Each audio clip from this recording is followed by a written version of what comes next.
Welcome to The Explainer. Today, we're going to try and demystify the world of complementary and integrative health. The goal here is to give you a clear guide so you can make informed decisions for your own well-being. All right, here's how we're going to break it down. We'll start with the deep history of healing.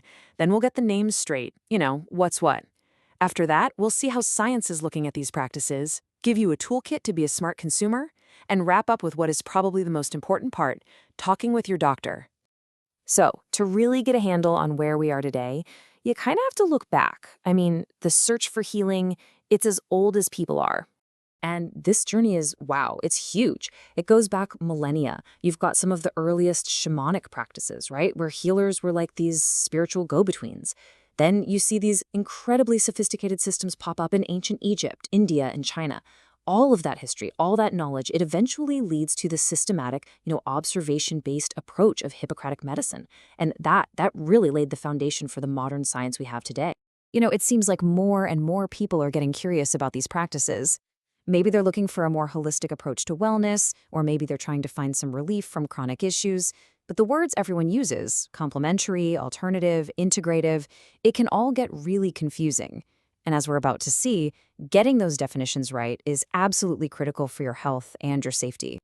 So when it comes down to it, what is the real difference here? Is it just a word game? No, not at all. It's about your entire approach to your own health.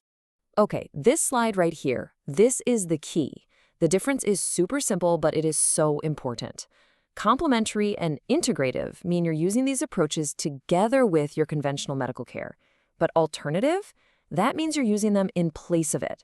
And, the National Center for Complementary and Integrative Health, the NCCIH, they're really clear on this. You should never use an unproven product as an excuse to put off seeing your doctor. If you remember one thing, remember together with versus in place of. So most of these approaches kind of fall into two big buckets. On one side, you've got natural products, stuff you might take, like herbs, vitamins, or probiotics. And on the other side, you have mind and body practices. These are things that are taught or done by a trained practitioner. Think yoga, acupuncture, or massage therapy. All right, so let's shift gears a little bit. How is modern science starting to wrap its head around all this? How are they studying these ancient traditions with, today's tools? And what's interesting is that the body of research really is growing. We're moving beyond just stories people tell. This quote here from a review on cancer-related pain points out that some of these methods show real potential. But notice the key words, when used with conventional treatments and under medical supervision. We're also seeing solid evidence for things like yoga helping with chronic lower back pain or meditation for anxiety. That theme just keeps coming up, in conjunction with and under supervision. This is a perfect example of that bridge between two worlds. Take acupuncture. You can describe it through the ancient lens of energy flow, right? Harmonizing qi along these things called meridians. But at the exact same time, Western science can look at it and say, okay, when that needle goes in, it triggers the release of neurochemicals like endorphins, and it changes the activity in the brain's pain centers. It's like two different languages describing the very same potential outcome. Pretty cool, right? Okay, but with all of this information flying around, on websites and ads, everywhere, it's absolutely vital that you have the right tools to navigate it all safely.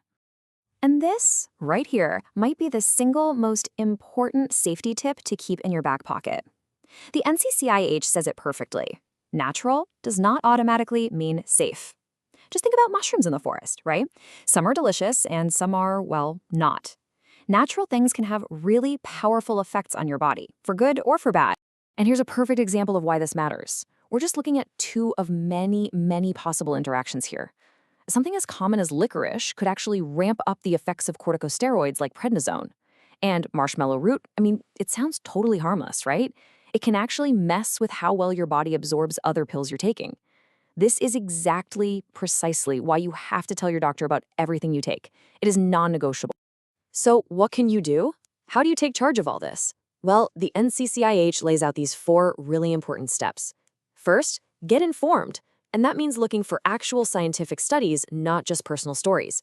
Second, talk about it. Tell your healthcare providers what you're interested in. Third, choose carefully. Pick a practitioner with the same care you'd use to find any other doctor. And finally, tell everyone. Make sure every single person on your healthcare team has the full picture.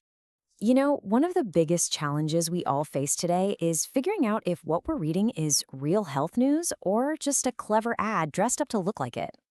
So how can you tell the difference? You gotta look for the red flags. Does the article feel like it's trying to sell you something specific, like pushing one particular product? That's a huge red flag. Does it only have glowing reviews from people, or does the claim just seem way too good to be true? Real science is never that simple. And check the comment section. If they're all positive and you can't even add your own, or if there's a giant buy now button, yeah, you're not reading news, you're reading an advertisement. Look, trying to sort through all of this, the science, the marketing hype, the personal stories, it can feel like a lot. And that's exactly why you shouldn't try to do it alone. The best tool you have to cut through all that noise isn't some website. It's a conversation. It's about building a team. Seriously, if there is only one single thing you take away from our entire chat today, please let it be this. You have to tell all of your healthcare providers about any complementary or integrative health approaches you use. That open, honest communication is absolutely essential. And why does that conversation matter so much? Well, it gives your providers the complete picture. It lets them check for those dangerous interactions we talked about. They can help you find information that's actually reliable and based on evidence, and they might even be able to point you toward a qualified licensed practitioner. It lets them be a real partner in your health, not just someone who's in the dark. So by making that conversation happen, by fostering that partnership, you're not just a patient anymore. You become an active participant. You're the one building that bridge between ancient wisdom and modern medicine, all to create a more holistic, more informed, and ultimately a much safer approach to your own well-being.